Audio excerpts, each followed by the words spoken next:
हम मुन्नी झा आ एकटा बहुत सुंदर श्री अशोक मिश्र भाईजी के रचना कैल चैतावर गीत सुना रहल छी। भाईजी बहुत सुंदर रचना करै छथिन और अपनो बहुत सुंदर गेने छथिन। तऽ ई गीत हमरा स्वर में सुनू। श्री अशोक मिश्र भाईजी के रचना कैल चैतावर गीत। आई की कुह कै कोयलिया हे सखिया भरी भरी रतिया।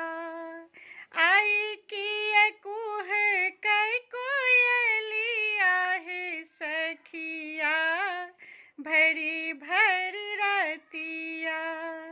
भरी भरी रतिया कुहे कै कोयलिया भरी भरी रतिया कुहे कै कोयलिया।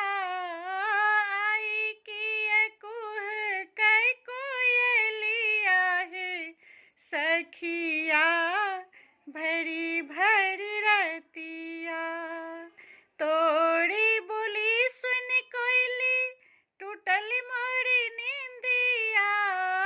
चिहुकी पिया भेलै थी बेमतिया। कटिबै आब कोना पूरा रतिया। कोयलिया भरल मोर आँखिया।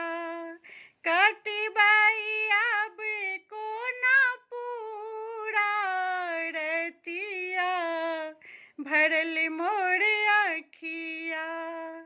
आई की कुह कै कोयलिया हे सखिया भरी भरी रतिया।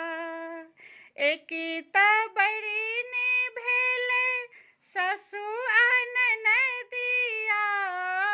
दोसर सताबै मोरे पैरी के पैलिया।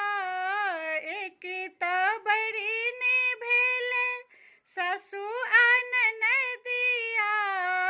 दोसर सताबै मोरे पैरी के पैलिया। तुहू किया बनाबै पागलिया। कोयलिया जाऊ कोन नगरिया। तुहू किया बनाबै पागलिया। कोयलिया जाऊ कोन नगरिया। आई की कुह कै कोयलिया हे सखी।